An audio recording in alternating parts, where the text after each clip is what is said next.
Hi guys! Today's chapter is different. I always tell you that this is a safe space, a place where I share my healing, my growth, and the lessons I'm learning along the way. But today, I'm not here because I have all the answers. I'm here because I want to be honest. The truth is, I'm not okay. I'm not okay. Ang dami nangyayari sa buhay ko ngayon. May mga bagay na hindi ko inaasahang mangyayari. May mga plano na biglang nagbago. At sa gitna ng lahat ng pangyayari, may isang tao na bigla ko na namang naalala. Namiss ko siya. Namimiss ko siya. Hinahanap ko siya. Alam ko marami na akong na-share dito tungkol sa healing. At sa lahat ng sinabi ko sa mga previous episodes, totoo yun. Mga realization ko yon, mga natutunan ko yon. Pero gusto ko ring sabihin sa inyo na healing doesn't mean you stop missing someone. Minsan, kahit ang dami mo nang natututunan, may mga araw pa rin babalik ang lungkot. May mga araw na maaalala mo siya. At hindi ibig sabihin noon na wala kang progress. Okay? Ibig sabihin lang, tao ka. Nararamdaman mo pa din talaga yung mga ganyan.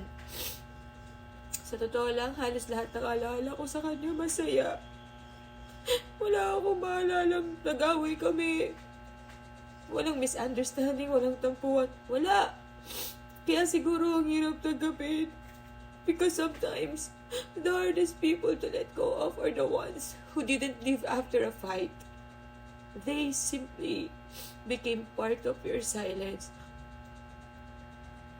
At yun yung mahirap. Hindi dahil gusto mo balikan ang nakaraan, kundi dahil may mga tanong na hanggang ngayon wala pa ring sagot. There are days when life becomes so heavy that you naturally remember the people who once made you feel safe. At sa akin, siya yun eh. Siya yung pinaka-namimiss ko sa lahat. At nandun ako ngayon. Hindi ko itatanggi. Namimiss ko siya. Namimiss kita sobra.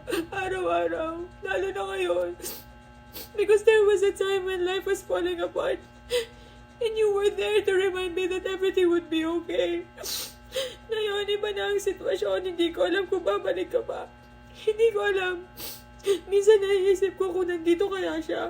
Ano kaya ang sasabihin niya? Pero alam ko rin na hindi lahat ng tanong masasagot. Hindi lahat ng kwento magkakaroon ng ending na gusto natin. At siguro, isa yun sa pinakamahirap tanggapin. Hindi ko pa alam kung paano tuloy ang isasara yung pintong iniwan niya. Pinaramdam mo sa akin na babalik ka pa eh. Kaya hindi ko tuloy ang masara yung pinto. Pakiramdam ko hindi naman talaga ito isinara. Parang naiwan lang siyang nakabukas.